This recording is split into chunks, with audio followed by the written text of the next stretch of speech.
Hey guys, and welcome to Petrol Ped, and welcome to this week's Midweek 180. Well, I'm working away from home this week in Cheltenham, and I'm staying at this lovely little pub, and I thought I would film the Midweek 180 out in the beer garden because we've got the last bits of the lovely sunshine of the day. It's beautiful out here. Now, it's actually Monday when I'm filming this because tomorrow evening on Tuesday I'm doing a live podcast with Joe and Patrick at Caffeine and Machine, and then this goes live on Wednesday, so I'm filming a bit in advance. And also, what's the time now? It's 6 o'clock. I don't know whether you guys have been watching the Chris Hemsworth programme, but the latest thing in my exploration of how fit and healthy I can be is I'm doing a fast today.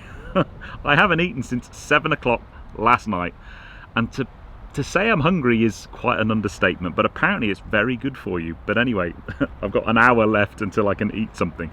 But enough of that. If you haven't seen one of these before, this is my midweek update where I bring you my news, views and information about upcoming reviews, all filmed in one take. I'm going to put 180 seconds in the bottom left hand corner of your screen, and that's it.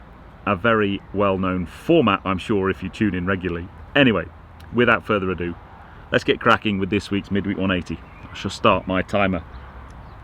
Last week's leader of the pack was Francois G. It's been a while, my friend. Joined in the Magnificent Seven by Rod Matheson, Leanne Jackson, Ben Higginson, Lewis Hunter, Stephen Spink and Gary Matthews. But whoever puts the first comment this week, you'll be my leader of the pack next week, and the first 7 comments will be in my Magnificent Seven. Where are you and what you're doing? Well, that was Russell G, who was getting very excited because he was going to be driving supercars around Goodwood in July. I've done many of those experiences, mate. If you've not driven Goodwood, you are going to absolutely love it. It's a fantastic circuit to drive around. Just make sure you keep your machinery between the greenery. But wherever you are right now and whatever you're doing, put it in the comments below and I'll give you a shout out next week. Last week's question was, what's the state of the roads like where you live? What are the potholes? And safe to say, everyone's having a nightmare. It's just terrible. Never seen it so bad. Anyway, don't get me on that, I'll just get angry. This week's question, I guess it's about Russell's thing. What's the best driving experience you've ever had in terms of bang for buck? I've done quite a few. I've done a Palmer Day, which was amazing, but they're quite a lot of money. I think the 2 best bang for buck, I did a Caterham Drift Academy Day, which was amazing. You got so much seat time in the car.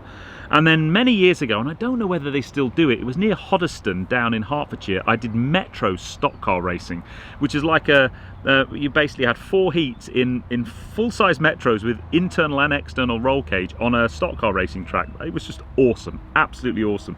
And it didn't cost a great deal, it was wicked.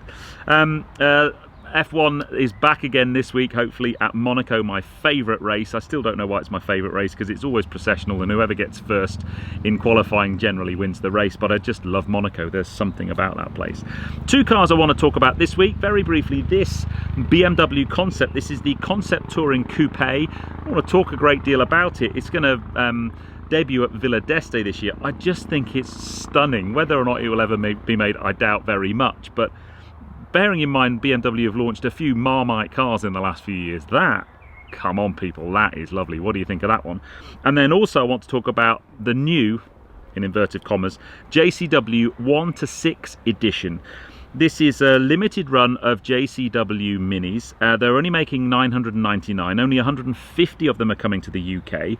It's nothing special performance-wise, it's just a standard JCW, but it is a manual gearbox standard JCW. Fixed specification, they're all the same, midnight black, 18-inch jet black wheels, bonnet stripes, really nice interior. And it's just under 40,000 quid. The question I want to know is, do you think that's the last manual JCW we will see? If it may well be the last JCW we will see, unless they do an electric one, which I'm hoping, but we're just seeing the end of manual cars, and I have a feeling that's a sad day. I think that could be the last mini JCW we see. I know it's only a special edition. And this Friday at 6 is the aerial Nomad. Here you go, did all right with time there, didn't I, don't you think? Yes, so this Friday, last week, I went to my good friends at Anthony James Cars and drove the aerial Nomad. All I need to say, if you're not familiar with what an aerial Nomad is, I'm sure most of you are. Most of you probably heard of an aerial Atom. Well, the Nomad is their kind of off-road / on-road version of an aerial Atom, although the 2 cars share very little in common in terms of componentry.